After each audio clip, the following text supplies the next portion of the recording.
Next scene हमें hospital ले जाता है जहां राय पट्टियों से ढका हुआ लगता है। जब वो उठता है और एहसास करता है कि वो हॉस्पिटल में है, सिल्विया उसे देखकर खुश हो जाती है। रे उससे पूछता है कि वो कितने टाइम से सो रहा था और वो बताती है कि वो 3 दिन से बेहोश था। जब सिल्विया उसे उठने में हेल्प करती है और अश्योर करती है कि उसे टाइम पर ट्रीटमेंट मिल गया था, इसलिए वो अच्छे से रिकवर कर रहा है, उसे याद आता है कि उसका मुंह जल रहा था, लेकिन अब वो बिल्कुल ठीक है। इस बीच सिल्विया बाकियों को बुलाती है क्योंकि वो राय के उठने का इंतजार कर रहे थे। सभी टीममेट्स सर के को मिलाकर कमरे में आ जाते हैं। इंस्ट्रक्टर एक स्पेल कास्ट करता है ताकि कोई ये ना सुन सके कि वो क्या बात करने वाले हैं। कंफ्यूज होकर हमारा लड़का उससे पूछता है कि वो क्या कर रहा है और अपने सभी क्लासमेट्स को देखकर सरप्राइज हो जाता है। तभी सर के रिवील करते हैं कि उनके 2 स्टूडेंट्स राय और गैरी पर इस बार अटैक हुआ था और वो मरने के करीब पहुंच गए थे। वो विनफर्ड से डिस्कस करने के बाद उन्हें कुछ बताने का डिसाइड करते हैं, लेकिन उससे पहले वो राय से उन लोगों के बारे में पूछताछ करते हैं जिन्होंने उन पर पहले अटैक किया था। हमारा बंदा फिर बताता है कि वो लोग मास्क्ड हमलावर थे और जबकि वो 2 को पहचान नहीं पाया, एक मास्टरनाइट लैंसेंसी था। जब सभी स्टूडेंट्स ये सुनकर शॉक हो जाते हैं, काइल को लगता है कि वो जानता था कि लैंस कुछ गलत करने वाला है और सिल्विया पूछती है कि क्या वो डार्क गिल्ड का हिस्सा है, लेकिन सर के मना कर देते हैं और कहते हैं कि अगर वो होते तो ये आसान होता। वो फिर रिवील करते हैं कि जिसने उन पर इस बार अटैक किया था वो प्योर गिल्ड था और डार्क गिल्ड के विपरीत प्योर गिल्ड की एकेडमी के अंदर बहुत सारे सपोर्टर्स हैं और अफवाह ये है कि उन्हें एल्डर्स में से कोई एक सपोर्ट कर रहा है। ये सुनने के बाद कि इस सब के पीछे एक एल्डर है, स्टूडेंट्स घबरा जाते हैं क्योंकि उन्हें विश्वास नहीं होता कि एक एल्डर इसकी इजाज़त कैसे दे सकता है और ये एक मर्डर है। जबकि इंस्ट्रक्टर उन्हें शांत करता है और कहता है कि ये उतना सुलझा हुआ नहीं है जितना वो सोच सकते हैं। रे उनसे उनके गोल्स के बारे में पूछता है, ये विश्वास करते हुए कि रे के पास पहले से ही अपने अंदाजे हैं। सर के बताते हैं कि उन्होंने लाल बालों वाले बच्चों को घटना के शिकार हुए लोगों के साथ बुलाया है। तभी हमारा लड़का सारी बात को जोड़ता है और कहता है कि वो उन्हें खत्म करना चाहते हैं। ये सुनकर ट्विन्स इस बारे में चिल लगते हैं।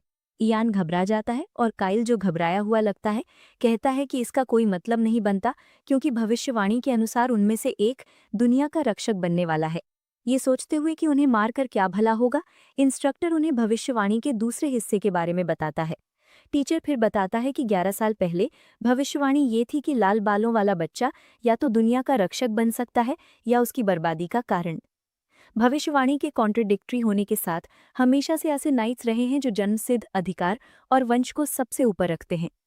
वो ये स्वीकार नहीं कर सकते थे कि जिस चीज़ की वो पीढ़ियों से रक्षा कर रहे हैं वो आम बच्चे ले लेंगे, और इस सोच को फॉलो करने वाले बहुत से लोग हैं। वो आगे रिवील करता है कि अलियोर के बॉर्डर्स पर युद्ध हो रहा है और उन्हें शैडोज के साथ साथ दूसरे देशों से भी बचाव करना है और अकेडमी को मेंटेन करना है। हालांकि इन हालातों में बड़े लोग प्योर ब्लड गिल्ड को एक्सपोज करना अफोर्ड नहीं कर सकते, क्योंकि अगर अलियोर किंगडम अंदर से टूट गया तो शांति बनी नहीं पाएगी। ये सुनने के बाद काइल उससे पूछता है कि क्या उन्हें अटैक करने देना चाहिए, और डैन कुछ राहत महसूस करता है जब वो सोचता है कि इसका बाकियों से कुछ लेना देना नहीं है, क्योंकि वो नहीं है जो दुनिया को बचाने वाले हैं। जबकि सिल्विया उस पर उसके दोस्तों के बारे में ऐसी बात कहने के लिए भड़कती है, सत्र क्लियर करते हैं कि वो सब इस गड़बड़ में एक साथ हैं। वो स्टूडेंट्स को हमेशा अलर्ट रहने की चेतावनी देते हैं क्योंकि गिल्ड और ज्यादा हिम्मत वाला होता जा रहा है। सर के फिर उन्हें अश्योर करते हैं कि उन्होंने उनके आसपास लर्कर्स का इंतजाम किया है और नाइट्स खुद उन पर नजर रखेंगे, लेकिन वो उन्हें याद दिलाते हैं कि बहुत कम लोग हैं जिन पर वो भरोसा कर सकते हैं और उन्हें खुद पर निर्भर रहने का इंस्ट्रक्शन देते हैं। उसी पल गैरी बड़बड़ाता है कि कड़ी मेहनत करने और मजबूत बनने के अलावा और कोई रास्ता नहीं है। बेचारे गैरी के टूटे हुए हाथ पर थपथपाते हुए सर के माहौल को हल्का करने की कोशिश करते हुए कहते हैं कि ज्यादातर लोग जो अपनी रक्षा के लिए दूसरों पर निर्भर रहते हैं सबसे पहले मरते हैं, जबकि स्टूडेंट सोचते हैं कि वो उन्हें सांत्वना देने की कोशिश कर रहे हैं। इंस्ट्रक्टर को लगता है कि काफ़ी बातें हो गई हैं और उन्हें जाने का इंस्ट्रक्शन देता है क्योंकि उसे रे से बात करनी है। एक हफ्ते बाद रे इन्फर्मरी से निकलता है और खुश महसूस करता है क्योंकि वो हॉस्पिटल में लगभग पागल हो गया था। वो पहले हुई चीज़ों के बारे में सोचता है, जैसे कि बूढ़े आदमी द्वारा दिए गए गॉन्टलेट्स बुरी तरह से खराब हो गए थे, इसलिए उसे उन्हें ठीक कराना है। वो अपने वुल्फ नोवार के बारे में भी सोचता है जो घायल था और उसने उसे ठीक करने के लिए कुछ इंटरमीडिएट बीस्ट क्रिस्टल्स का इस्तेमाल किया था, सोचते हुए कि उसे भी शिकार करने की ज़रूरत है। हालांकि हमारे लड़के को याद आता है कि सर के ने उसे क्या कहा था और अब वो आराम भी नहीं कर सकता। तभी हमें रे के हॉस्पिटल के फ्लैशबैक में ले जाया जाता है, जहां वो ये जानकर घबरा जाता है कि वो ही सबसे ज्यादा संभावना है कि भविष्यवाणी उसी के बारे में है। के समझाते हैं कि उसमें दूसरों से सबसे अलग गुण है और उसका शरीर मरने की कगार पर होने पर भी तेजी से ठीक हो पाया है। ये जानते हुए कि रे उसे सबसे ज्यादा छुपाने की कोशिश कर रहा है, टीचर एंटिसिपेट करता है कि उसने मैजिक का इस्तेमाल करना भी सीख लिया है। जबकि टीचर उसे शक से देखता है, हमारा लड़का घबरा जाता है और सोचता है कि वो उसे कैसे समझाए। वो उसे अपने पिछले जीवन के बारे में, एक ड्रैगन होने और बचपन में काले बाल होने के बारे में कन्फेस करने की सोचता है, क्योंकि उसमें अभी भी कुछ ड्रैगन क्वालिटीज बची हुई थी। इस बीच हमारा लड़का उस अजीब ड्रैगन सिस्टम के बारे में सोचते हुए खो जाता है। सर क्लियर करते हैं कि प्योर ब्लड गिल्ड को विश्वास है कि वो मैजिक का इस्तेमाल कर सकता है और उसे सावधान रहने की चेतावनी देते हैं, क्योंकि राय उनका मेन टारगेट लगता है। अपने फ्लैशबैक से बाहर आकर वो सोचता है कि लैंस से निपटना कितना मुश्किल था और अनुमान लगाता है कि वो इस बार किसी और मजबूत को भेजेंगे। अगला सीन हमें एल्डर गिब्बी के पास ले जाता है, जो बहुत गुस्से में लगते हैं कि उन्होंने अपने मिशन में फेल होने के बाद, और आशा करते हैं कि लैंस इतना बेकार होगा, और कहते हैं कि वो उन्हें दिए गए सभी हाई ग्रेड इक्विपमेंट के साथ भी उस बच्चे से नहीं निपट सका। जबकि गिब्बी इस बात से संतुष्ट है कि लैंस सीधे मर गया, इसलिए वो कुछ कह ही नहीं पाएगा। उसका असिस्टेंट उसे बताता है कि के और विनफर्ड ने पहले ही उनका मकसद समझ लिया है। नाइट असिस्टेंट ये भी रिपोर्ट करता है कि वो कुछ समय के लिए राय का कुछ नहीं कर सकेंगे। एल्डर गिब्बी उसे अश्योर करते हैं कि वो उसे कुछ समय दे सकते हैं, लेकिन इस बीच वो उसे डेल्बर्ट को बुलाने के लिए कहते हैं, क्योंकि उन्होंने उसे कुछ समय से इग्नोर किया है। एल्डर डेल्बर्ट की वफादारी परखने के लिए कुछ कील निकलवाने का प्लान बनाते हैं और चले जाते हैं।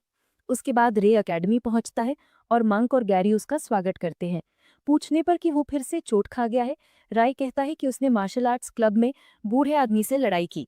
डैन सोचता है कि ये किस तरह का डरावना क्लब है। इसी पल मार्था और सिल्विया डॉम में आते हैं, गैरी को बताते हुए कि उसके लिए एक लेटर है। जबकि सिल्विया उसे देखकर खुश हो जाती है और मार्था सजेस्ट करती है कि उसे शायद अपने बाल ठीक करवा लेने चाहिए। डैन सजेस्ट करता है कि उसे उसकी तरह अपने आधे बाल शेव कर लेने चाहिए। जब हमारा लड़का चिढ़ जाता है, क्योंकि वो डैन जैसा नहीं दिखना चाहता, काइल बीच में कूदता है और उसे उसकी तरह गंजा होने की सलाह देता है। काइल को अपने डॉम में देखकर राय उससे पूछता है कि वो यहाँ क्यों है, और मंक उसे बताता है कि काइल हमेशा यहाँ आना चाहता था और उनके पास एक खाली जगह भी थी, इसलिए सर इसके लिए मान गए, क्योंकि उन्हें लगा कि एक दूसरे का ख्याल रखना बेहतर होगा। लेकिन हमारा बंदा ऑब्जेक्ट करता है और दूसरे क्लासमेट्स को बताता है कि ये लड़का कितना शोर मचाता है। वो फिर गैरी की तरफ इशारा करता है और नोटिस करता है कि उसके साथ कुछ गड़बड़ है। इसी पल गैरी कमरे से बाहर निकल जाता है और सिल्विया अज्यूम करती है कि शायद लेटर की वजह से है, जबकि डैन मजाक करता है और गेस करता है कि उसे जरूर किसी ने डंप कर दिया होगा। हमारा लड़का चिंता से उसके पीछे भागता है। वो अपनी ड्रैगन आई एक्टिवेट करता है और पता लगता है कि गैरी छत की तरफ जा रहा है। हमारा लड़का तुरंत छत पर भागता है और गैरी को वहां बैठे देखता है। जब हमारा लड़का उससे मामला पूछता है, गैरी कन्फेस करता है कि जो लेटर उसे अभी मिला वो उसकी बहन एमी के बारे में था। चिंतित होकर राय उससे पूछता है कि उसे क्या हुआ, और तभी गैरी रिवील करता है कि वो मर गई। अगला सीन रे की एमी के साथ यादों में जाता है और उसे एहसास होता है कि उसे कभी उसे धन्यवाद कहने का मौका नहीं मिला। ये एहसास करते हुए कि अब उसने उसे खो दिया है, हमारा लड़का टूट जाता है, क्योंकि उसकी आंखों से आंसू बहने लगते हैं। तभी गैरी रिवील करता है कि वो कभी अपने दिमाग से उस बुरे सपने से बाहर नहीं निकल पाया, क्योंकि उसने सपना देखा था कि एमी को रोलैंड मैजिक एकेडमी में मॉन्स्टर्स ने टुकड़े टुकड़े कर दिया था। वो बताता है कि वो वहां बेबस पड़ी थी और अनगिनत अमीर लोगों की नजरों के नीचे खुद को बचाने का कोई रास्ता नहीं था। गैरी फिर आंसुओं में टूट जाता है और कहता है कि ये एक बुरा सपना नहीं था, बल्कि एक आभास था। गुस्सा उसके अंदर भर जाता है, क्योंकि उसके माता पिता ने उसे लेटर में ये भी बताया कि एकेडमी के नोबल्स ने उनके परिवार को मुआवजे के तौर पर बहुत सारा पैसा दिया है। बहुत गुस्से में गैरी बाउंड्री तोड़ देता है और बड़बड़ाता है कि उनकी नज़र में उसकी बहन उनके लिए गांव की एक मामूली बच्ची थी। जबकि राय सुनते हुए चुप हो जाता है। वो ब्लॉन्ड बालों वाला लड़का चिल्लाने लगता है कि वो उन्हें माफ नहीं करेगा और उस इंसान को ढूंढेगा जिसने उसकी बहन को मारा। जबकि गैरी के चेहरे से आंसू गिरते रहते हैं, वो साफ कर देता है कि वो उन्हें मार देगा। ये सुनकर राय उसे अपने प्लान में शामिल करने का आश्वासन देता है। भावनाओं से भरकर वो उसे पकड़ लेता है और कहता है कि वो जानता है कि रे ने मैजिक की शक्ति जागृत कर ली है और एक जानवर को बुला सकता है और आग का इस्तेमाल कर सकता है।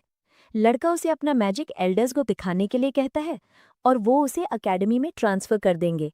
लेकिन राय रिलक्टेंट लगता है और क्लियर करता है कि उसकी एबिलिटीज नॉर्मल है, इसलिए अगर उसने एल्डर्स को अपनी शक्तियों के बारे में बताया तो वो सिर्फ उस पर गहरी नजर रखेंगे।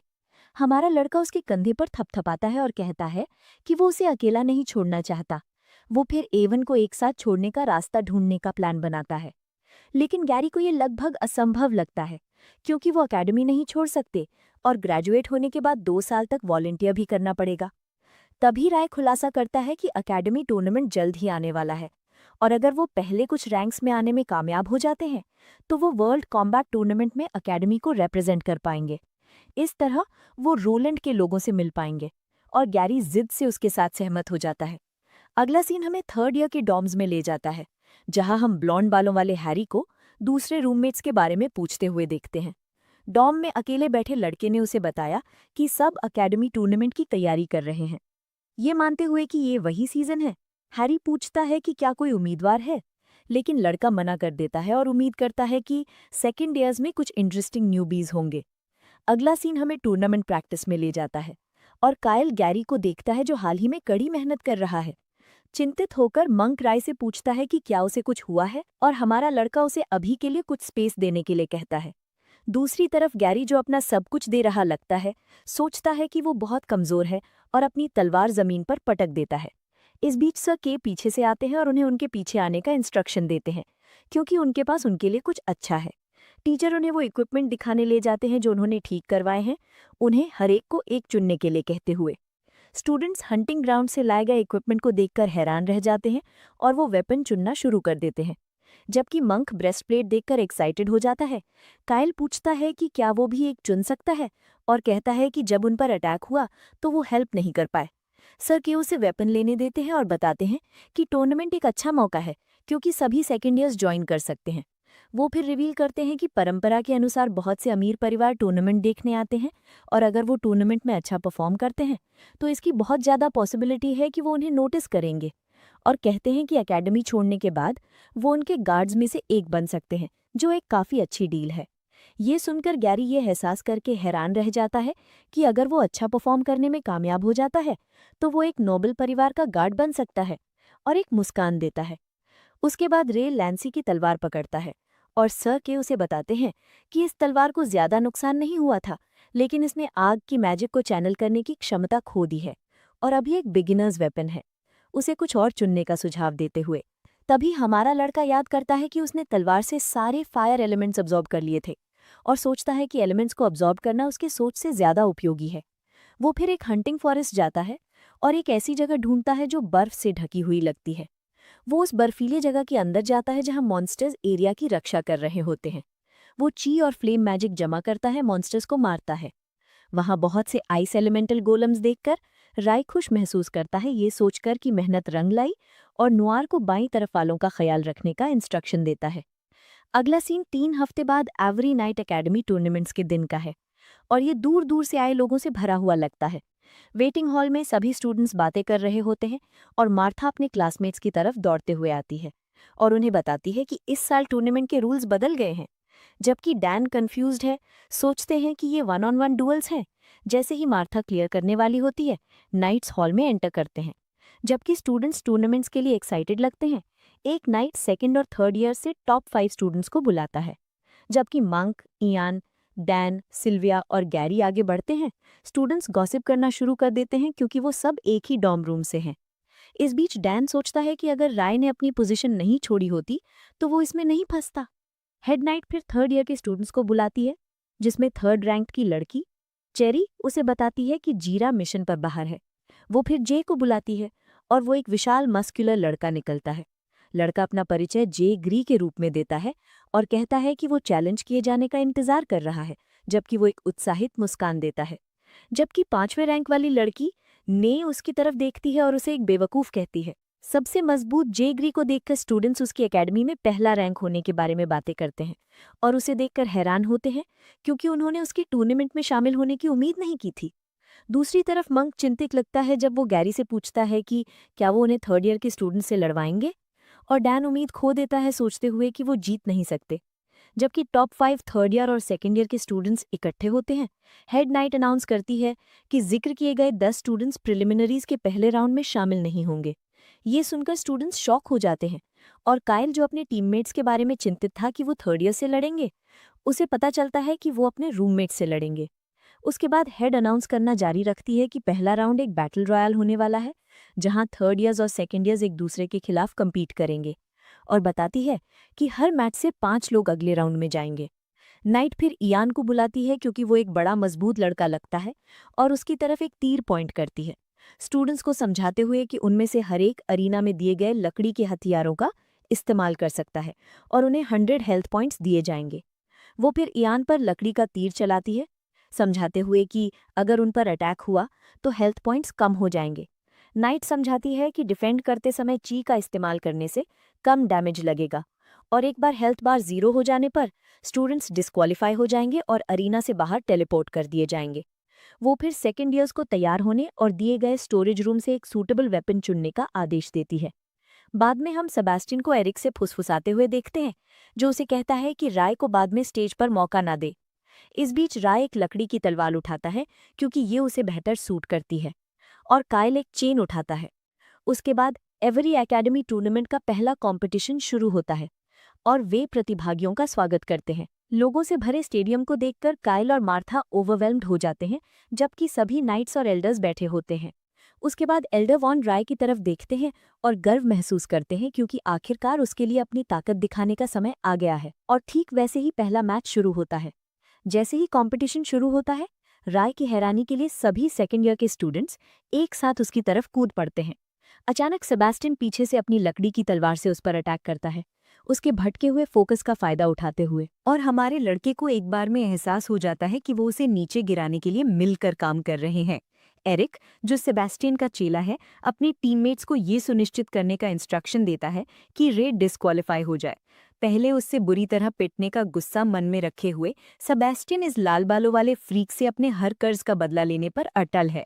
उसकी बकवास से तंग आकर रे उसे बकवास बंद करने के लिए कहता है, और इसके साथ वो आसानी से ब्लॉन्ड लड़के के हाथ पर मारता है, जिससे उसकी तलवार पर से पकड़ छूट जाती है। वो फिर सेबेस्टियन का कॉलर पकड़ता है और उसी पल उस पर 3 थर्ड ईयर्स हमला कर देते हैं। जब वो तीनों जबरदस्ती अपने हथियारों के साथ उस पर चार्ज करते हैं, हमारा लड़का एक चालाक ट्रिक खेलता है और सेबेस्टियन को अपने सामने खींचकर खुद को कवर कर लेता है। सारी तलवारें सीधे सेबेस्टियन पर लगती हैं और ऐसा लगता है कि उन्होंने अनजाने में अपने बॉस को ही मार दिया। जबकि एरिक घबरा जाता है और उन पर अपने बॉस को मारने के लिए चिल्लाता है। सेबेस्टियन, जिसे अभी भी रे ने पकड़ा हुआ है, कहता है कि वो बिल्कुल एक मॉन्स्टर जैसा है। ये शब्द सुनकर हमारा लड़का उसे छोड़ देता है और उसे दूर फेंक देता है, कहते हुए कि उसे शुक्र मानना चाहिए कि वो सिर्फ डिस्क्वालीफाई होगा।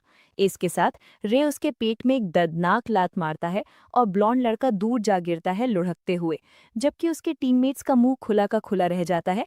ब्लॉन्ड लड़का अपने हेल्थ परसेंटेज को देखकर शॉक हो जाता है, जो 0% तक कम हो गया है। सेबेस्टियन निराश हो जाता है और जजेस अपने पहले डिस्क्वालीफाई हुए पार्टिसिपेंट की घोषणा करते हैं। गुस्से में आकर डेल्बर्ट गुस्से से अपना हाथ टेबल पर मारता है जब वो अपने बेटे सेबेस्टियन को सबसे पहले डिस्क्वालीफाई होते देखता है। इस बीच रे की अपार शक्ति दूसरे खिलाड़ियों में डर पैदा कर देती है और वो उन्हें अब एक साथ अटैक करने के लिए इनवाइट करता है, क्योंकि अब वो मूड में है। गुस्से में एरिक अपने टीममेट्स पे चिल्लाता है कि इतना एटीट्यूड मत दिखाओ और रे पे हमला करो। लेकिन डर तो खुद एरिक के अंदर बैठा हुआ है, इसलिए वो लाल बाल वाले लड़के से फाइट शुरू ही नहीं कर पा रहा। फिर भी रे खुद उसकी तरफ कूद जाता है, उसे अकेले ही संभालने के लिए। मौत के डर से एरिक जोर से चिल्लाकर उसे दूर रहने को कहता है और डर के मारे रोने लगता है। तभी अपना हीरो उसका हाथ ऐसे मरोड़ता है कि उसकी तलवार जमीन पर गिर जाती है और उसके पैरों में भी चोट आ जाती है। रे को प्लेयर्स की ऐसी धुलाई करते देख थर्ड ईयर का स्टूडेंट जैगरी उस लाल बाल वाले लड़के की पावर से काफी इम्प्रेस होता है, लेकिन नाय को लगता है कि वो कुछ ज्यादा ही बेरहम हो रहा है। नाय आगे कहता है कि ये कंपटीशन तो स्टूडेंट्स की टेक्निक्स देखने के लिए रखा गया था, लेकिन ये तो राय के लिए बेरहम बनने का एक मौका बन गया। खैर, उन्हें ये पता नहीं लगता कि सेकेंड ईयर वालों ने मिलकर अपने मेन कैरेक्टर को हराने का प्लान बनाया था, लेकिन अब वो फेयर लड़ रहा है और उनकी बैंड बजा रहा है। नाई नोटिस करता है कि जब भी वो लाल बाल वाला लड़का प्लेयर्स पर अटैक करता है तो दुश्मन की हेल्थ सिर्फ 20 पॉइंट्स ही कम होती है, और उसे लगता है कि अगर ऐसा चलता रहा तो कोई अपनी जान से हाथ धो बैठेगा। दूसरी तरफ सिल्विया और इयन चिंता में हैं क्योंकि प्लेयर्स को चोट लग रही है, लेकिन गैरी अपनी हाथ बांधकर कहता है कि इनके साथ यही होना चाहिए था। ये सोचते हुए कि वो सब मिलकर रेप पर अटैक कर सकते थे, गैरी एकदम सीरियस लुक के साथ कहता है कि ऐसे घटिया प्लान से वो उसके खिलाफ जीत ही नहीं सकते। इसी बीच राय प्लेयर्स को मारना और उनके हाथ तोड़ना जारी रखता है, जिससे उनकी हेल्थ 20 पॉइंट्स कम हो जाती है। ऐसा लगता है कि अपने हीरो को रोकना नामुमकिन है, डैन ये देखकर हैरान है और सोचता है कि क्या किसी भी प्लेयर को चीज इस्तेमाल करना नहीं आता। सिल्विया उसे बताती है कि वो चीज इस्तेमाल कर तो रहे हैं, लेकिन रे इतना ज्यादा स्ट्रांग है कि उस पर कोई असर नहीं हो रहा। भीड़ में लोग रे के बारे में बातें करना शुरू कर देते हैं और सोचते हैं कि वो इतना बेरहम क्यों हो रहा है, और बकवास करते हैं कि वो बिल्कुल गंवार लग रहा है और एक नाइट जैसा तो बिल्कुल नहीं दिखता। उनमें से एक कहता है कि उस जैसे बंदे को तो पहली बार में ही हिस्सा नहीं लेने देना चाहिए था। जैसे ही वो लाल बाल वाले लड़के के बारे में ये फालतू बातें बोलते हैं, रे की आंखें उन पर टिक जाती हैं और वो उन्हें ऐसी मौत भरी निगाह से देखता है जैसे उन्हें जिंदा ही खा जाएगा।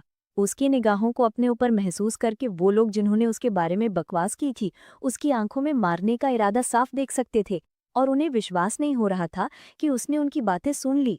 लोकी तो सोचता है कि वो कोई राक्षस है। इसके उलट बड़ों में से एक सुझाव देता है कि उन्हें लाल बाल वाले लड़के को रोकना चाहिए, लेकिन एल्डर वॉन बीच में आकर कहते हैं कि रे को रोकने का कोई सही रीजन नहीं है, और ये भी कहते हैं कि जब सब मिलकर उस पर टूट पड़े थे तब तो किसी ने उन्हें नहीं रोका। चलो कम से कम किसी ने तो एक बार दिमाग इस्तेमाल किया। बड़े बुजुर्ग चिंता जताते हैं कि रे शायद दूसरे स्टूडेंट्स को मार देगा, लेकिन एल्डर वॉन को पूरा भरोसा है और वो सोचते हैं कि उनके हिसाब से लाल बाल वाला लड़का एक स्मार्ट कदम उठा रहा है ताकि वो लोग दोबारा उस पर ग्रुप में अटैक न कर सके। ये बताते हुए कि राय उनका स्टूडेंट है, वैन ये भी कहता है कि अगर कुछ भी होता है तो वो जिम्मेदारी लेगा। ये सुनकर सब बड़े बुजुर्ग शांत हो जाते हैं, लेकिन अंदर ही अंदर वैन को भी चिंता हो रही थी कि रे थोड़ा कंट्रोल से बाहर जा रहा है। थर्ड ईयर के ऑडियंस में थर्ड रैंक्ड नाइट चेरी मानती है कि टॉप 5 पहले से ही कंफर्म हो चुके हैं। फिर वो हैरी डेलबरी का मजाक उड़ाते हुए कहती है कि ये शर्म की बात है कि उसका भाई सबसे पहले डिस्क्वालीफाई हो गया। इस बात पर हंसते हुए हैरी कहता है कि ये अच्छी बात है। वो बात को संभालते हुए कहता है कि उसके पिता उसके छोटे भाई को कुछ ज्यादा ही लाड प्यार करते हैं। दूसरी तरफ रूममेट गैंग यानी सेकेंड ईयर वाले, जिसमें मार्था, कायल, ट्विन्स और राय हैं, कंपटीशन में लीड ले रहे हैं क्योंकि वो कमाल के तरीके से दुश्मनों को हथियारहीन कर रहे हैं, जबकि प्लेयर्स दर्द से चिल्ला रहे हैं। एरिक, वो चमचा, राय को गंदा कुत्ता कहता है और उसे इंतजार करने को कहता है जब तक वो उसे मार न दे। गुस्से में एरिक लाल बाल वाले लड़के को चेतावनी देता है कि उसे बच के रहना चाहिए, क्योंकि अगर उसे मौका मिला तो वो उसे और उसके माता पिता दोनों को खत्म कर देगा। उसके माता पिता का नाम लेते ही उस लड़के को समझ आ गया कि उसने रे के पेरेंट्स के बारे में बुरा बोलकर बहुत बड़ी गलती करती है। उसी पल राय अपना आपा खो देता है और गुस्से में उसकी तरफ बढ़ता है, जबकि टूटा हुआ और लाचार एरिक उसे वहीं रुकने को कहता है, क्योंकि वो अपने टूटे हुए हाथ पैरों के साथ भाग भी नहीं सकता। इसके साथ अपना हीरो उसका सर पकड़ लेता है और बड़े बुजुर्ग अब पक्का मान लेते हैं कि वो सिल्वर बाल वाले लड़के को जरूर मार देगा। उसे खंजर जैसी आंखों से घूरते हुए राय साफ कहता है कि एक नाइट बनने के बारे में सोचना भी मत, और इसके साथ वो अपनी मैना एक्टिवेट कर देता है। ऐसा लगता है कि अपना हीरो एरिक की मैना को सोख रहा है, क्योंकि वो लड़का धीरे धीरे कमजोर पड़ जाता है। इसी बीच एरिक घबरा जाता है क्योंकि उसकी मैना पूरी तरह से खत्म हो चुकी है, और तभी राय उस पर एक जोरदार पंच मारता है जिससे उसकी हेल्थ पॉइंट 0 हो जाती है, जब बेचारा एरिक एक अच्छी पिटाई के बाद जमीन पर बेजान पड़ा होता है। बड़े बुजुर्ग मान जाते हैं कि एल्डर वॉन रे के बारे में सही थे, क्योंकि उसने दूसरे स्टूडेंट्स को चोट पहुंचाना जारी नहीं रखा। उसी पल एल्डर वॉन राहत की सांस लेते हैं, क्योंकि वो रे और उसके गुस्से वाले पलों को लेकर बहुत चिंतित थे। फिर भी वो हंसते हैं और इस बात से खुश होते हैं कि उनके लड़के ने कम से कम उनके हाथ पैर तो तोड़ना बंद कर दिया। एक ही पल में एक तीर रे की तरफ तेजी से आता है, जिसे वो बिना हिले डुले डॉज कर लेता है, और पता चलता है कि ये एक लड़की नाइट है जो उसे चेतावनी देती है कि वो उस लड़के को छोड़ दे जिसे राय ने पकड़ा हुआ है। जबकि वो उस लड़के को मारकर जमीन पर फेंक देता है, लड़की उस पर तीर चलाती रहती है, लेकिन रे उन्हें ऐसे डॉज करता रहता है जैसे ये कोई बड़ी बात नहीं है और उसे कोई फर्क नहीं पड़ता। ये देखकर लड़की थोड़ा घबरा जाती है, क्योंकि उसे विश्वास नहीं होता कि लाल बाल वाला लड़का उसके सारे अटैक्स डॉज कर रहा है। आखिरकार उसके पास तीर खत्म हो जाते हैं और अपना हीरो मौके का फायदा उठाकर उसे गर्दन से पकड़ लेता है। जब वो उसकी मैना सोखने लगता है, भीड़ में से कोई उस पर चिल्लाता है कि वो रुक जाए। उसे मॉन्स्टर बुलाते हुए वो आदमी कहता है कि मेरी बेटी से हाथ हटाओ, जबकि दूसरे उसे समझाने की कोशिश करते हैं कि अगर वो अब ऊपर गया तो सैरा डिस्क्वालीफाई हो जाएगी। ये जानकर कि भीड़ में खड़ा आदमी उसका पिता है, रे को अपने पिता की यादें आने लगती हैं और वो सोचता है कि उसका क्या, उसके पिता ने देश के लिए इतना कुछ किया और इतने लोगों को बचाया, लेकिन सबसे बुरा उसके साथ ही हुआ। जैसे ही सारी दर्दनाक यादें उसके दिमाग में आती हैं, उसे अपने पिता की आखिरी इच्छा याद आती है कि उसकी माँ उसे मार दे, क्योंकि प्लेग ऑफ शैडोज ने उस पर कब्जा कर लिया था। इसे सोचते ही वो होश में आता है। राय गुस्से में अपने दांत पीसता है और उसे और जोर से पकड़ लेता है, जब अचानक कोई उसे एक चेन से रोकता है। पता चलता है कि ये काइल है, जो राय को मेटल की चेन से उसका हाथ पकड़कर रोकता है। अपनी आंखों में एक डरावने लुक के साथ वो काइल और मार्था से पूछता है कि वो उसे क्यों रोक रहे हैं। उनके हेल्थ पॉइंट्स कम होने के बावजूद काइल उसे समझाने की कोशिश करता है कि सैरा एक मासूम लड़की है, इसलिए उसे इतना कठोर होने की ज़रूरत नहीं है। और मार्था कहती है कि उसने किसी को चोट नहीं पहुंचाई। इसी बीच ट्विन्स स्लॉथ और बैजर उस लड़की को बचाने के लिए आगे आते हैं और राय को कहते हैं कि वो हद पार कर रहा है और जोर देखा कहते हैं कि जिन बदमाशों ने उस पर ग्रुप में अटैक करने की कोशिश की थी उन्हें सजा मिल चुकी है। दूसरा ट्विन उसे एक जेंटलमैन बनने को कहता है और उसी पल अपना हीरो एक कदम पीछे ले लेता है। उसे वो सारे पल याद आते हैं जब उसके रूममेट्स ने उसका साथ दिया था, जब वो सबसे बुरे दौर में था। अपना सर पकड़कर वो खुद से पूछता है कि हमेशा ऐसा ही क्यों होता है, और अपने अंदर इतना दर्द लिए वो एक चीख मारता है और उनसे पूछता है कि वो उसके बारे में जानते ही क्या है। जबकि उसकी चीख से एक बवंडर सा बन जाता है। अचानक राय अपना कंट्रोल खोने लगता है जब गुस्सा उस पर हावी हो जाता है और वो उन्हें चैलेंज करता है कि अगर वो उसे रोकना चाहते हैं तो उससे लड़ो। पागलपन में रे काइल की मेटल चेन को अपनी तरफ खींचता है, उसे अपने पास लाते हुए। बिना किसी झिझक के अपना हीरो काइल के पेट में एक जोरदार पंच मारता है और उसे जमीन पर पटक देता है, जिससे उसके हेल्थ पॉइंट्स कम हो जाते हैं। अपने होश में ना होते हुए वो काइल को सलाह देता है कि अगर वो उसे हराना चाहता है तो उसे अपनी ची पर फोकस करने की प्रैक्टिस करनी चाहिए। तभी मार्था उस पर 3 तीर चलाती है जो ची में लिपटी हुई हैं, लेकिन वो उन्हें ऐसे डॉज कर लेता है जैसे पार्क में घूम रहा हो और तीरों को पकड़ लेता है। ये देखकर मार्था हैरान रह जाती है कि उसने नंगे हाथों से तीर पकड़ लिए। उसी पल रे वो जलते हुए तीर मार्था की तरफ फेंकता है जो एकदम तेज स्पीड से जाते हैं। जैसे ही वो उनसे बचने की कोशिश करती है, अपना हीरो उस पर एक वार करता है और उसे सलाह देता है कि अगर वो उसे हराना चाहती है तो झिझके नहीं। ऐसा लगता है कि अपने मेन कैरेक्टर के पास अपने रूममेट्स को पिटाई करते वक्त उन्हें सिखाने का भी टाइम है। बेचारी मार्था भी जमीन पर गिर जाती है और अपना हीरो उसे कहता है कि वो उसकी मूवमेंट का अंदाजा लगाना सीखे, ना कि ये देखे कि वो कहाँ खड़ा है।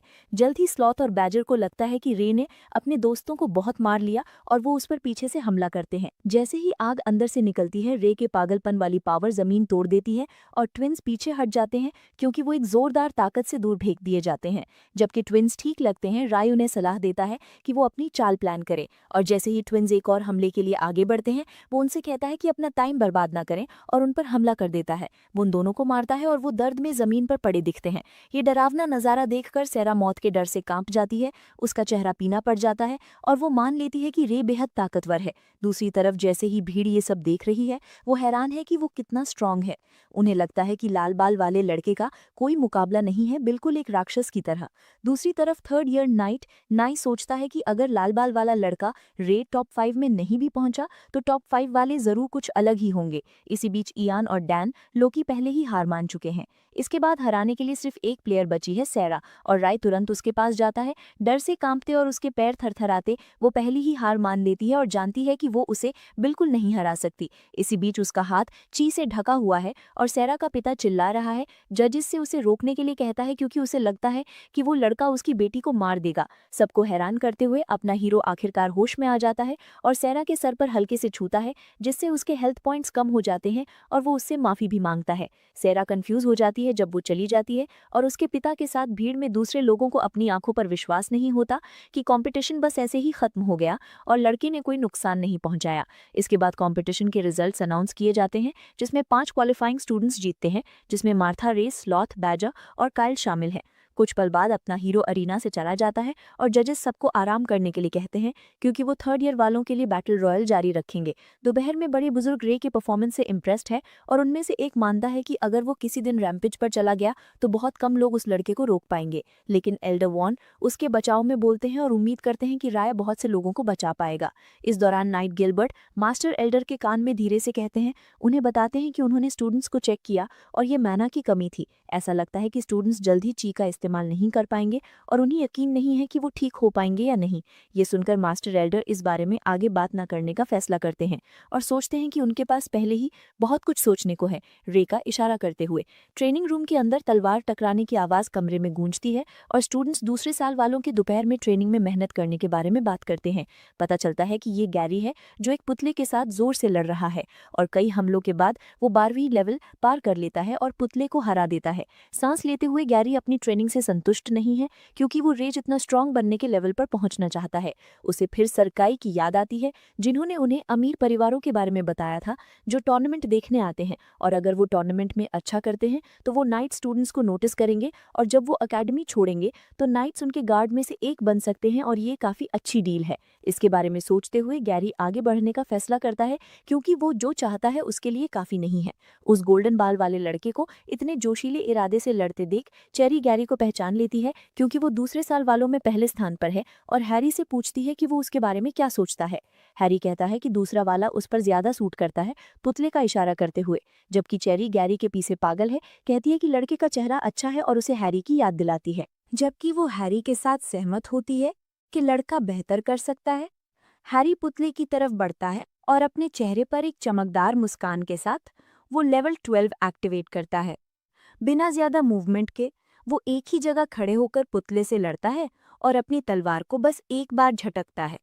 जैसे ही वो तलवार मारता है उसके हमले ज्यादा शक्तिशाली लगते हैं।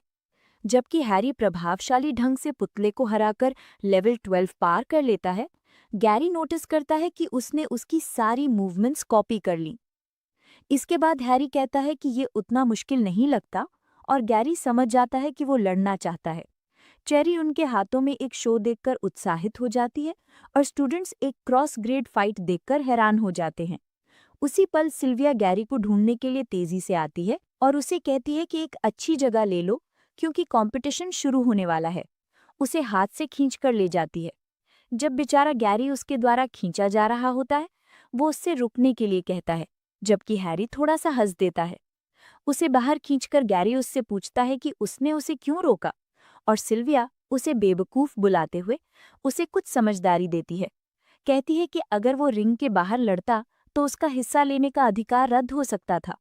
गैरी को एहसास होता है कि वो सही है और लड़की इस बात की पुष्टि करती है कि वो जानती है कि वो जीत सकता है और उसमें क्षमता है, लेकिन उसे अभी शांत रहना होगा। जैसे ही दोपहर का राउंड शुरू होने वाला होता है, सिल्विया उससे पूछती है कि क्या उसने राय को देखा है, लेकिन गैरी मना कर देता है और कहता है कि वो पहले राउंड के तुरंत बाद गायब हो गया। अचानक वो किसी को बात करते हुए सुनते हैं और ये देखने के लिए आगे बढ़ते हैं कि कौन है। उन्हें हैरानी होती है कि ये रे है जो सर विनफर्ड से बात कर रहा है। इसी बीच गैरी सोचता है कि वो एक साथ क्या कर रहे हैं। उसी पल अपना हीरो कन्फेस करता है कि वो अब और कम्पीट नहीं करना चाहता, जिससे उसके दोस्त शॉक्ड रह जाते हैं। कहानी आगे बढ़ती है विनफर्ड के राय से पूछने के साथ कि क्या वो कंपटीशन छोड़ने के बारे में सीरियस है, और वो हाँ कहता है। वजह पूछने पर अपना हीरो उसे बता नहीं पाता। आहें भरते हुए वो इस बारे में बाद में बात करने का फैसला करता है, क्योंकि उसे कंपटीशन को सुपरवाइज करना है, और राय को बताता है कि वो उसके फैसलों का सम्मान करेगा, चाहे वो जो भी हो, जिससे वो हैरान रह जाता है। सीढ़ियों से नीचे उतरते हुए राय सिल्विया और गैरी से मिलता है और वो दोनों सफाई देते हैं कि उनका चुपके से सुनने का इरादा नहीं था। वो उनसे पूछता है कि क्या उन्होंने सब कुछ सुना, और सिल्विया कहती है सिर्फ थोड़ा सा। गैरी बीच में आकर सच उगल देता है कि उन्होंने सब कुछ सुना। वो सच मान लेते हैं, जबकि अपना हीरो उन्हें यकीन दिलाता है कि ये कुछ इम्पोर्टेंट नहीं है। जब वो जा रहा होता है, गैरी उसे रोकता है और पूछता है कि क्या वो उनका वादा तोड़ने जा रहा है, और क्या उसकी बहन की मौत को ऐसे ही दबा दिया जाएगा, जैसे ये इम्पोर्टेंट ना हो। इससे सिल्विया को समझ आता है कि गैरी हाल ही में इतना स्ट्रेस्ड क्यों था। राय जवाब देता है कि वो ये कभी नहीं भूल सकता क्योंकि वो एक इंसान थी और वो उसकी पहली दोस्त थी, और कहता है कि वो सच में उसके लिए बदला लेना चाहता है। सिल्विया इस बात की पुष्टि करती है कि वो जानती है कि रे शायद डरा हुआ महसूस कर रहा है और उसे दुख हो रहा है। उसका दिल उन लोगों के खिलाफ गुस्से से भरा है जिन्होंने उसके खिलाफ ग्रुप बनाया था, और उसे अपने दोस्तों और मासूम लोगों पर हमला करके बुरा महसूस हो रहा होगा। उसे सांत्वना देते हुए वो उसे बताती है कि इसमें से कुछ भी उसकी गलती नहीं है। वो बस उसे ये बताना चाहते हैं कि कोई भी उससे नाराज नहीं है। और फिर उसे याद आता है कि कैसे कायल मार्था और सभी लोग उसे एक स्ट्रॉन्ग इंसान के एग्जाम्पल के रूप में देखते हैं, और कैसे वो अगली बार उसे हराने के बारे में बहस कर रहे थे। गैरी उसके साथ सहमत होता है और उसे विश्वास दिलाता है कि वो जानता है कि राय के साथ अतीत में अच्छा व्यवहार नहीं हुआ, लेकिन अब वो अकेला नहीं है। उसके पास वो है और वो हमेशा उसकी फैमिली रहेंगे। सुनहरे बाल वाला लड़का अपने दोस्त के बारे में श्योर है और उसे यहाँ अकेला नहीं छोड़ेगा। इसके साथ वो सब ग्राउंड की तरफ बढ़ते हैं, जहां मार्था उसे बताती है कि कंपेटिटर्स लगभग यहाँ हैं और उन्हें आने में काफी देर हो गई। राय और सिल्विया को एक साथ आते देख डैन बकवास करता है कि वो कंपटीशन देखने के बजाय एक दूसरे के साथ रहना पसंद करेंगे। लेकिन फिर वो देखता है कि गैरी पीछे थर्ड व्हीलिंग कर रहा है, जो इस बारे में खुश नहीं है। सिल्विया मार्था से पूछती है कि क्या कोई ध्यान देने लायक है, और वो जवाब देती है कि 3 साल वाले सभी काफी स्ट्रांग हैं और उनकी अपनी ताकत है। हैरी, जो एक शिष्ट योद्धा है और एकमात्र है जिसे पूरे समय चोट नहीं लगी। फिर जियो है, वो एक बड़ा आदमी है जो स्ट्रांग और विस्फोटक है, और वो पहले स्थान वाले जे से कम्पीट कर सकता है। सुमेर और मिज़रो पंखों का इस्तेमाल करने में माहिर है और उनके पास एक दूसरे के साथ अच्छा समन्वय है डिफ्लेक्ट करने और अटैक करने के लिए। और उसे लगता है कि स्लॉथ और बैजर के पास भी एक दूसरे के साथ उतना हाई लेवल का कोऑर्डिनेशन नहीं है। जब वो दूसरे प्लेयर को ढूंढ रहे थे, राय ने मॉली को प्रैक्टिस करते देखा और वो उसके स्किल से प्रभावित हुआ क्योंकि वो टॉप 5 में थी। इसके साथ जजेस तीसरे साल के ब्रैकेट के 5 विजेताओं को बधाई देते हैं। अब मुख्य इवेंट शुरू होते हैं। विनफर्ड कंपटीशन के 2 राउंड के बाद परिणाम घोषित करता है, जिससे प्लेयर्स को छोटा करके अंतिम 20 तक लाया जाता है। दूसरे साल के प्रदर्शन की घोषणा करते समय, जो उम्मीद से बहुत बेहतर था, वो राय की तरफ देखता है, सोचता है कि क्या वो हिस्सा लेगा, और वो हाँ में सिर हिलाता है, जिससे वो मुस्कुराता है और वो सबको कंपटीशन के लिए लागू किए गए नए नियमों के बारे में बताता है। स्क्रीन पर सबके नए मैचअप्स प्रदर्शित होते हैं। दूसरे साल वाले तीसरे साल वालों के खिलाफ हैं, जिससे उन्हें लगता है कि ये उनके साथ अन्याय है, क्योंकि चाहे वो कितने भी स्ट्रांग हो, उन्हें 1 साल कम ट्रेन किया गया है। ये दिखाया जाता है कि गैरी हैरी के खिलाफ है और उसे ये पसंद आता है, जबकि सिल्विया एकेडमी में सबसे स्ट्रांग जे ग्री के खिलाफ है, जिससे वो सोचती है कि क्या वो काबिल है। लेकिन जे सोचता है कि ये शर्म की बात है कि वो राय के खिलाफ नहीं है, और हैरी भी व्यक्त करता है कि वो उससे लड़ना चाहता है जब से वो और बड़ा हो गया है। जे को विश्वास दिलाता है कि उसे लाल बाल वाले लड़के से लड़ने का मौका मिलेगा। सिल्विया के भाई ऊपर से सब कुछ देख रहे हैं और इसे शर्म की बात मानते हैं कि वो आज सबसे छोटी बहन का प्रदर्शन नहीं देख पाएंगे। दूसरा कहता है कि वो अवान अक्सर नहीं आते, इसलिए उन्हें बहन को उन्हें घुमाने देना चाहिए। लेकिन मार्श, बड़ा भाई, बाद में जाने का सुझाव देता है क्योंकि उसे एल्डर्स से मिलना है। इसके बाद विनफर्ड सबको बताता है कि फाइनल्स एक दिन बाद होंगे और उन्हें तैयार रहना चाहिए क्योंकि कंटेस्टेंट्स को अपने हथियारों और उपकरणों पर सीमित नहीं होना चाहिए। दूसरे साल वाले जानते हैं कि उन्हें उपकरणों में भी तीसरे साल वालों के साथ कम्पीट करना है, और डैन बड़बड़ाता है कि ये उनके पक्ष में स्क्यूड होने वाला है, इसलिए उसके लिए कहना आसान है, जबकि इयन सोचता है कि उन्हें इसे अपनी एक स्पेशल ट्रेनिंग की तरह ट्रीट करना चाहिए। तनाव में दिखते हुए मॉन्क इस बात को लेकर चिंतित है कि उसे मॉली के खिलाफ जाना है ताकि वो सुधार कर सके, हालांकि वो ब्लैक बेल्ट में उसकी सीनियर है।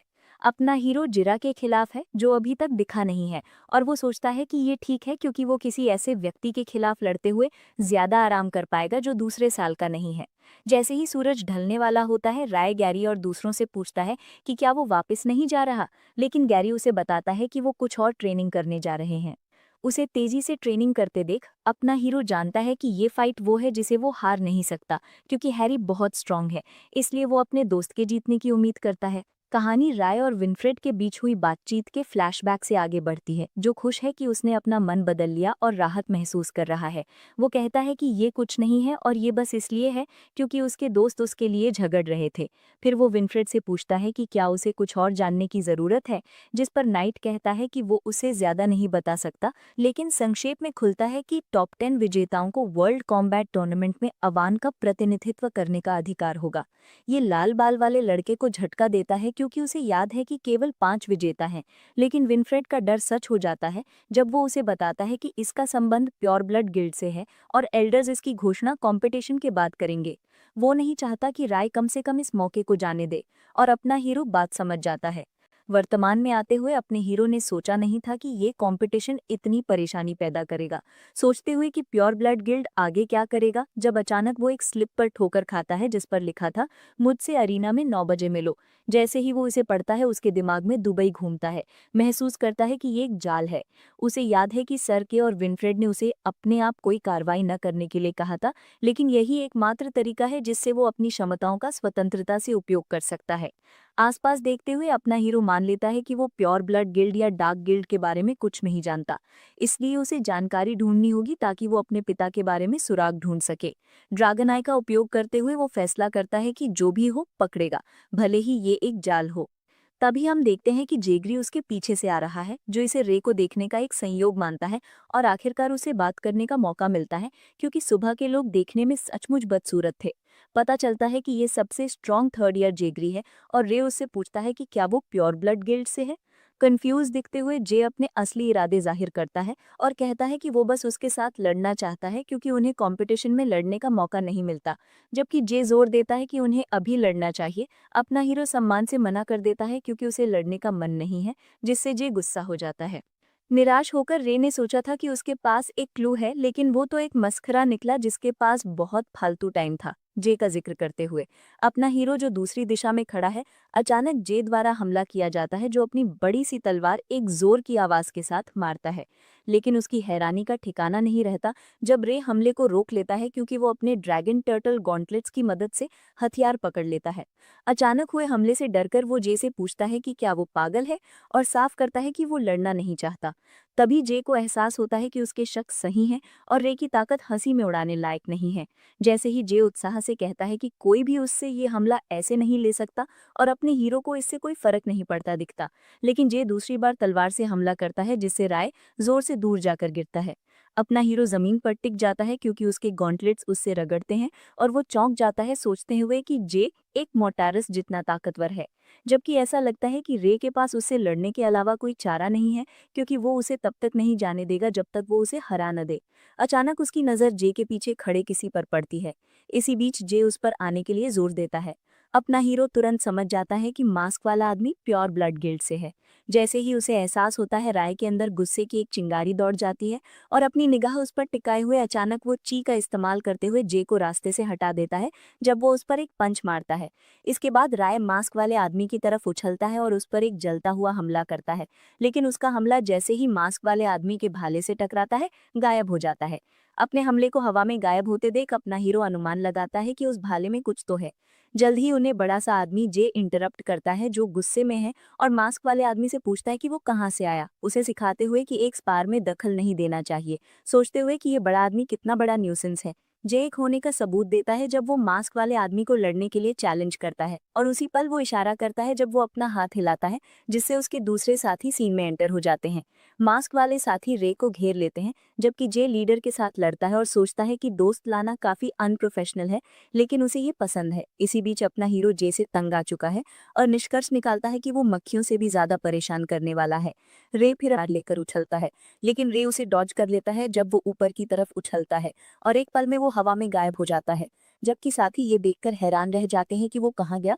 उनमें से एक उन्हें चेतावनी देता है कि अपनी सुरक्षा कम ना करें, क्योंकि रे एक ब्लैक बेल्ट नाइट है। जैसे ही साथी चिंतित होते हैं, कुछ सेकंड्स बाद रे उन पर हमला करता है जब वो उस पर तलवार चार्ज करता है। वो आदमी के सर पर तलवार एक जोर की आवाज के साथ मारता है, लेकिन एक और साथी रे की तलवार को ची का इस्तेमाल करते हुए दूर फेंक देता है, जिससे वो हथियारहीन हो जाता है। मौका लेने के लिए झपटते हुए साथी उसकी तरफ उछलते हैं, अपनी तलवारें उस पर एक साथ फेंकते हुए। वो एक साथ उस पर अपनी तलवारें चार्ज करते हैं, जबकि रे टर्टल गॉन्टलेट्स के साथ उन सबको डॉज करने में कामयाब रहता है। जब वो जोर से पीछे हट जाता है, उसे फिर एहसास होता है कि सभी हमलावर काफी काबिल हैं। जो हथियार वो इस्तेमाल कर रहे हैं वो भी काफी स्ट्रांग है। किस्मत से अगर राय ने आइस गोलम के आइस एलिमेंटल प्रोटेक्शन का इस्तेमाल नहीं किया होता, तो उसे अपने गॉन्टलेट्स फिर से ठीक करवाने पड़ते। अपने गॉन्टलेट्स को डैमेज से बचाने के लिए फ्रीज करते हुए रे अनुमान लगाता है कि रेगुलर क्लोज कॉम्बैट का अब कोई चांस नहीं है। दूसरी तरफ मास्क वाला लीडा और जे एक भयंकर लड़ाई में लगे हुए हैं। जबकि जे मास्क वाले आदमी को फिसलने वाली मछली कहता है, लीडा भाले को ऐसी ताकत से फेंकता है कि ची में लिपटा हुआ। लेकिन सबसे अनप्रिडिक्टेड चीज तब होती है जब जे उस भाले को अपने नंगे हाथों से पकड़ लेता है। उस भाले को पकड़कर वो मास्क वाले आदमी से पूछता है कि क्या उसने सोचा था कि वो उसे चोट पहुंचा सकता है। जैसे ही उसके हमले की गहरी गड़गड़ाहट हर जगह धूल बिखेरती है, जे कन्फेस करता है कि वो इसे कंट्रोल करने में अच्छा नहीं है, लेकिन मैदान में उसे एहसास होता है कि उसे इसकी जरूरत नहीं है। अपनी तलवार पकड़कर बड़ा आदमी गर्व से दावा करता है कि उसके पास रेगुलर इंसान से कई गुना ज्यादा ची है, और उनके लिए ये जहर हो सकता है, लेकिन उसके लिए ये अच्छी शराब है। अपने चेहरे पर एक डरावनी मुस्कान के साथ जे उसकी तरफ उछलता है, अपनी तलवार आग से जलती हुई, और अपनी ची को बांधता है। पागल होकर वो तलवार को अनोखी ताकत से मारता है, जबकि मास्क वाला आदमी इसे अपनी ची से मुश्किल से रोक पाता है। तभी जे आखिर में उसका मास्क पकड़ लेता है और एक भयंकर वार मारता है, जिससे वो आदमी हवा में उछल जाता है जब वो जोर से दूर जाकर गिरता है।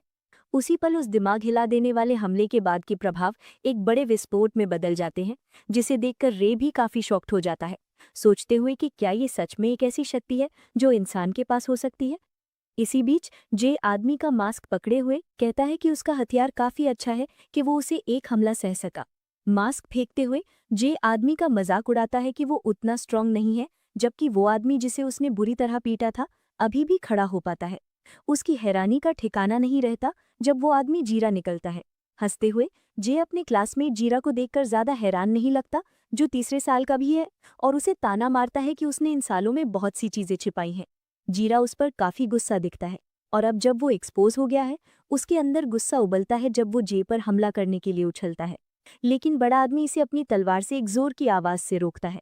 दूसरी तरफ अपना हीरो 5 साथियों से लड़ने में संघर्ष कर रहा है, जो काफी परेशान करने वाले हैं।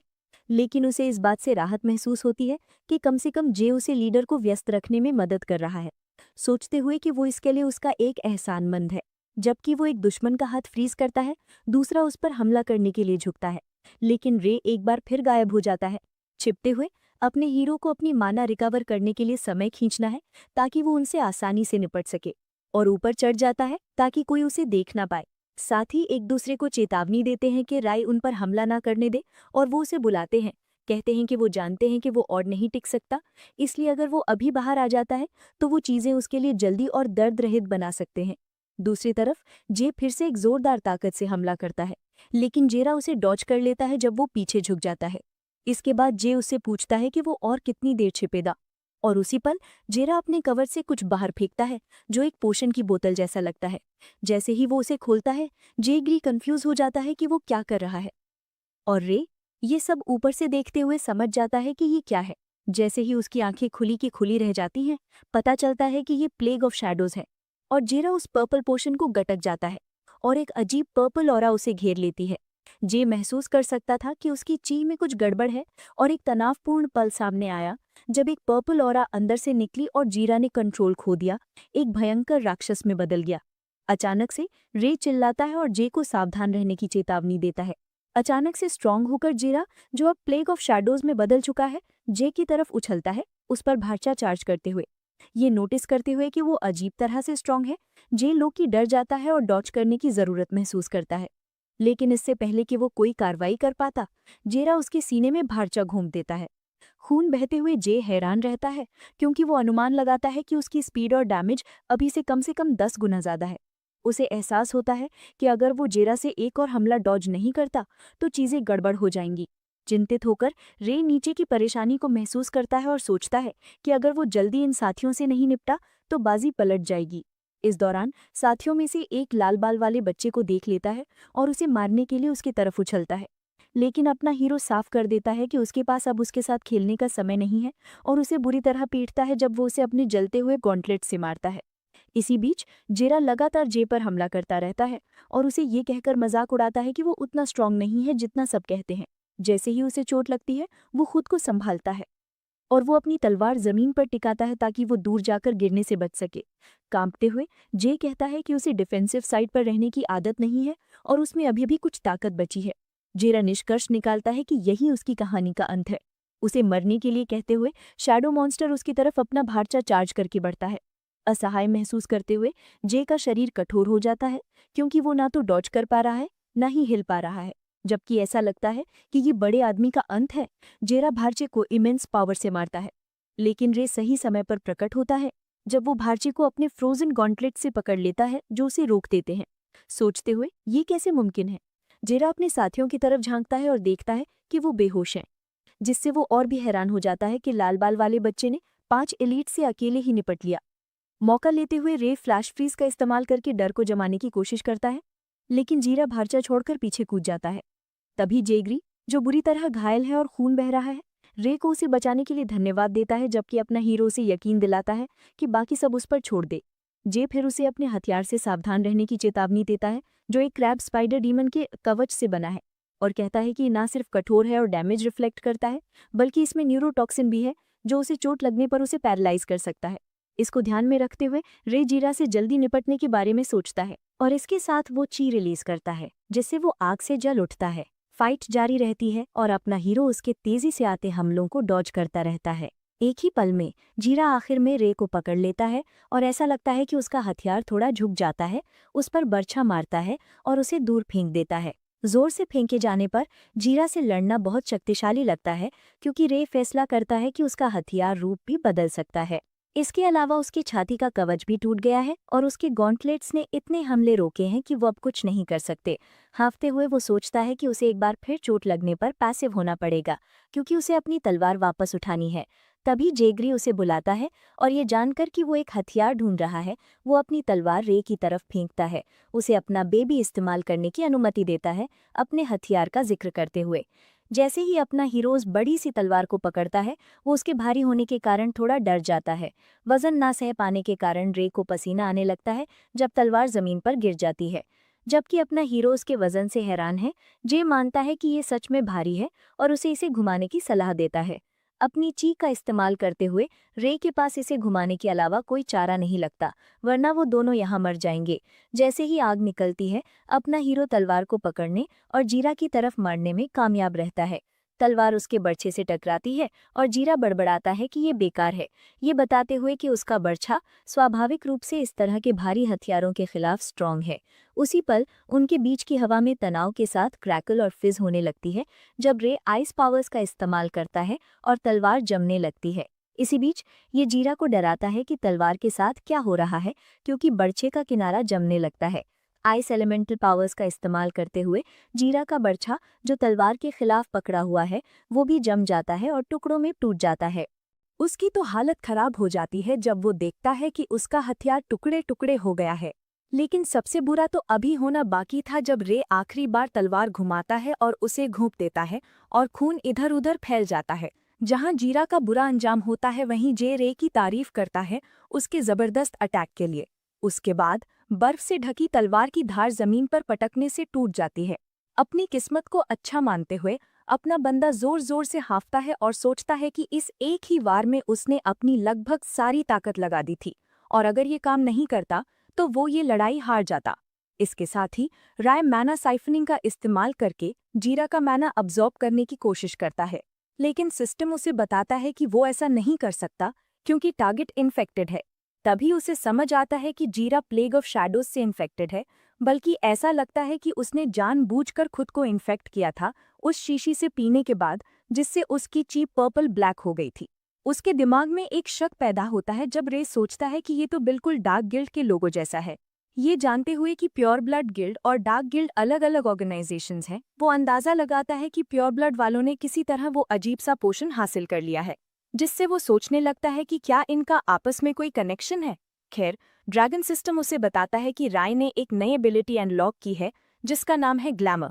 इस बारे में सोचते हुए अपना बंदा हमेशा एबिलिटीज तभी अनलॉक करता है जब वो मौत और जिंदगी के बीच वाली सिचुएशन में होता है और एक नए स्किल पाने के बारे में सोचता है।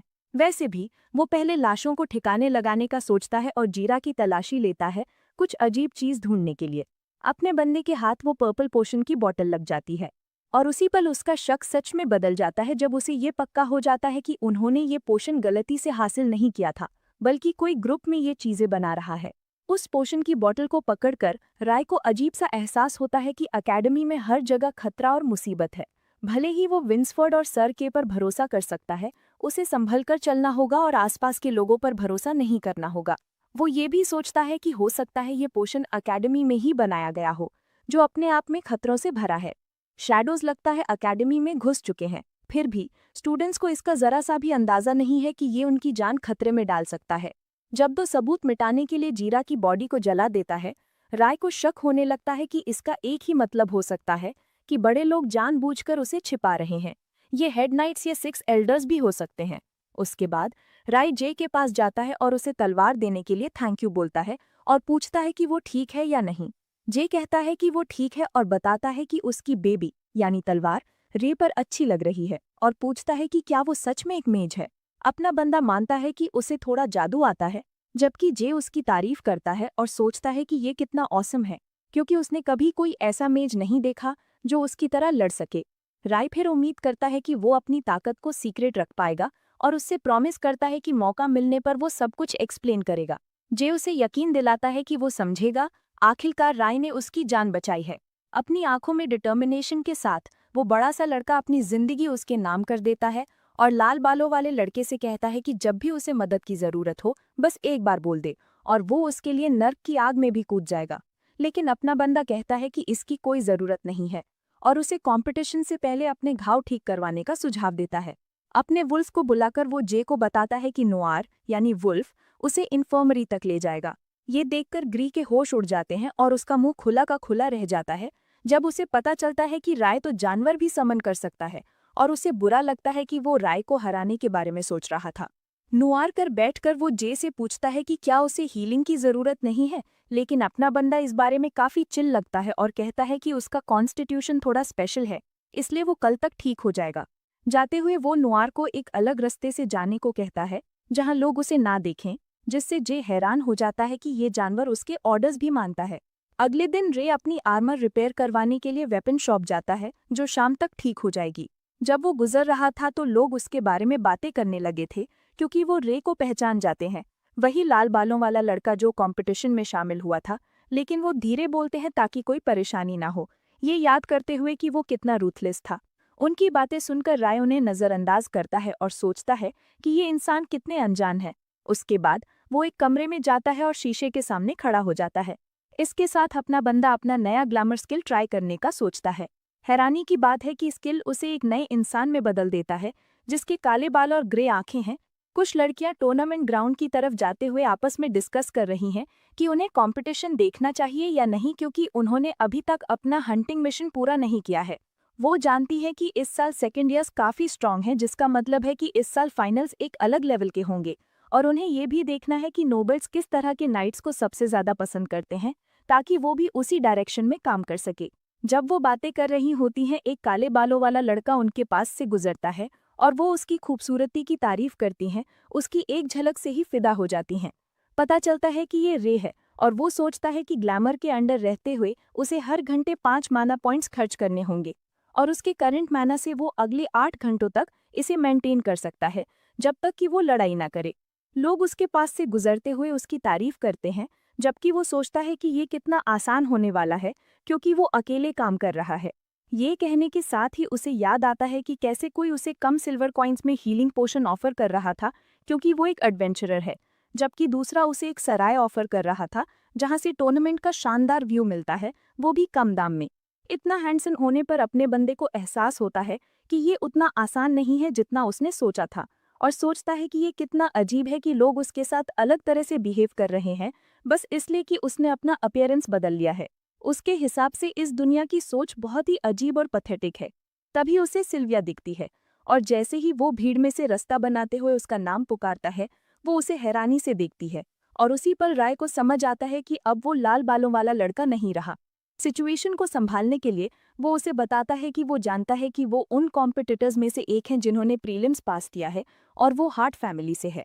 वो यहाँ उससे मिलकर खुश है और कल उसके कंपटीशन का इंतजार कर रहा है। रूड न लगते हुए सिल्विया उससे उसका नाम पूछती है क्योंकि वो उसकी फैमिली को जानता है।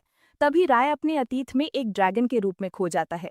उसे याद आता है कि कैसे लोग उससे इतना डरते थे और जहां भी वो आता था वहां छुप जाते थे। तब उसे सैन बुलाया जाता था। इस सोच में डूबे हुए वो तब होश में आता है जब वो सिल्विया को अपने सामने हाथ हिलाते हुए देखता है और वो माफी मांगता है, अपना परिचय नेस के रूप में देता है। इसके साथ ही वो उससे पूछता है कि वो कहाँ जा रही है और सिल्विया बताती है कि उसे ब्लैकस्मिथ के पास अपनी सिंगल हैंडेड स्वॉर्ड का वेट बदलवाना है। तब उसके दिमाग में ख्याल आता है कि अगर वो उसके साथ जाता है तो वो अलग नहीं दिखेगा क्योंकि उसे वैसे भी वहीं जाना था। तो वो उससे पूछता है कि क्या वो साथ आ सकता है क्योंकि वो एक नया ब्रेस्ट प्लेट खरीदने का सोच रहा था। वो उससे पूछता है कि क्या उसकी तलवार एडवांस्ड बीस्ट क्रिस्टल से बनी है और सिल्वर बालों वाली लड़की बताती है कि ये फिन टाइगर के बीस्ट क्रिस्टल से बनी है और उसकी फैमिली ने ये उसे कल रात कंपटीशन के लिए भेजी थी।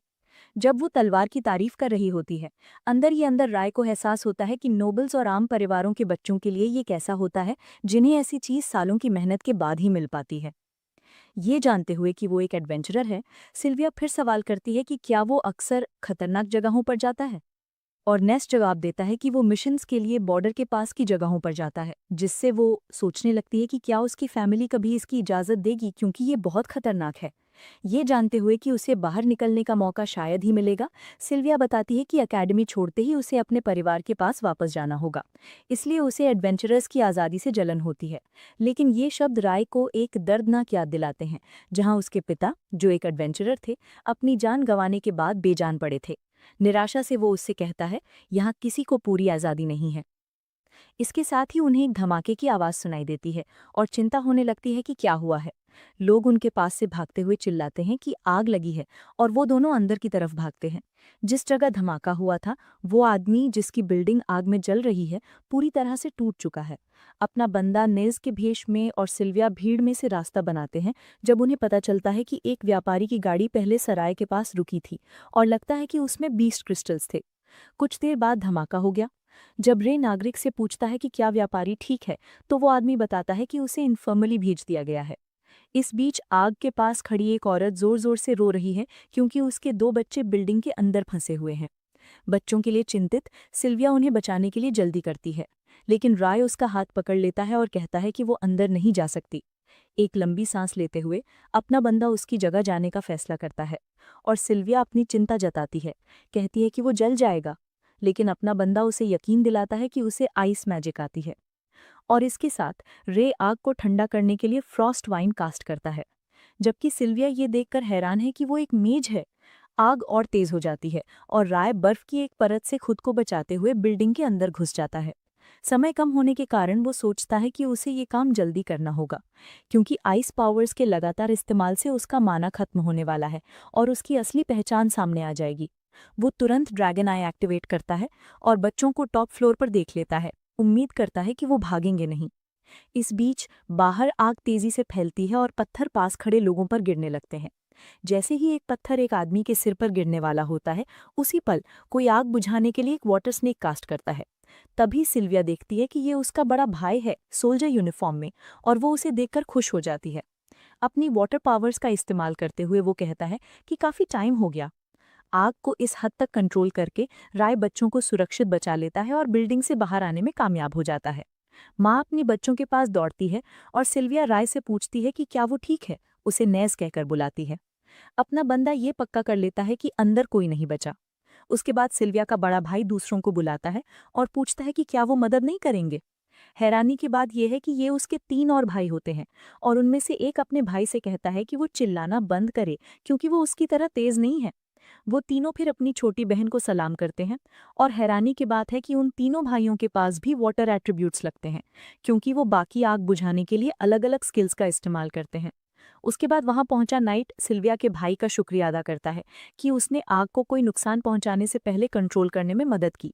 लेकिन वो कहता है कि ये कुछ खास नहीं है, उसे उस दूसरे मेज का शुक्रिया करना चाहिए जिसने बच्चों को बचाने के लिए अपनी जान जोखिम में डाली।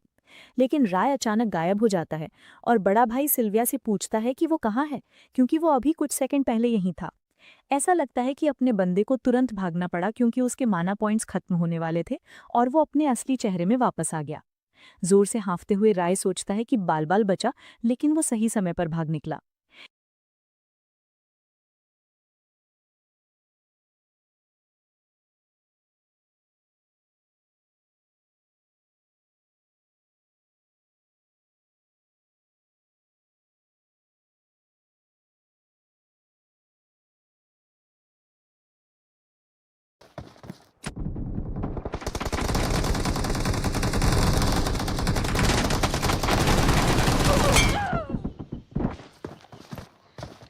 Watch out!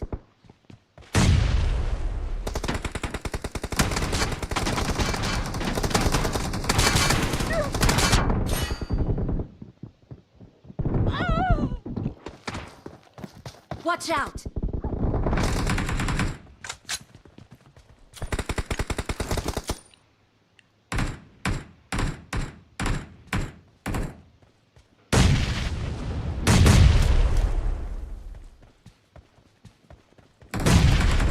Watch out! Watch out!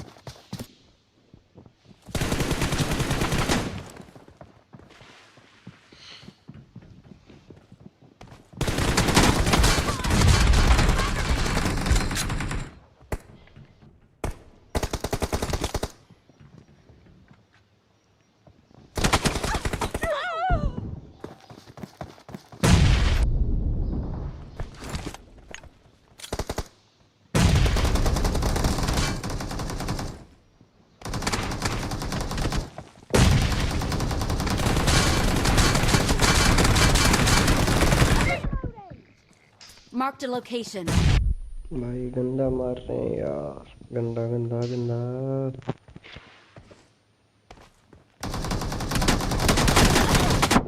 ओ ओ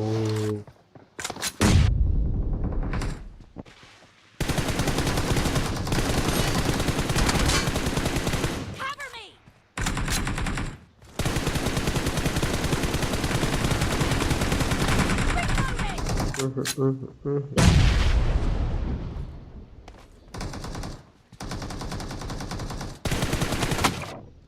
भाई कॉर 98 पड़ गई।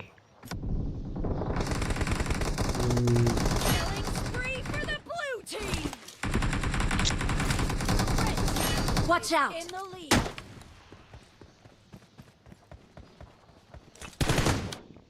भाई Team streak has just been put to an end.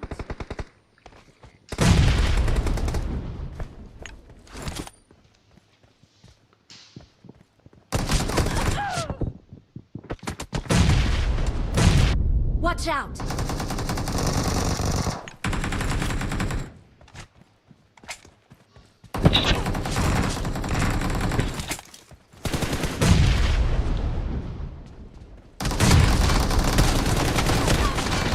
Cover me! Marked a क्या यार, location. 2 किल में आज। Down! Reloading! Cover me!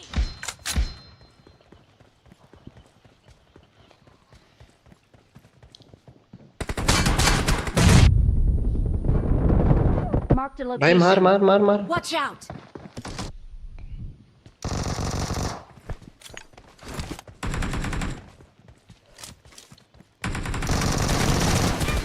Watch out!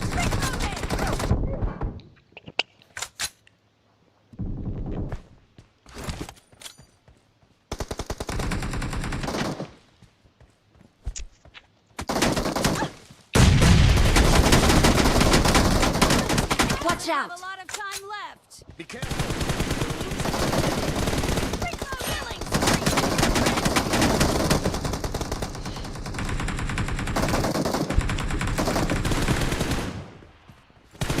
Cover me!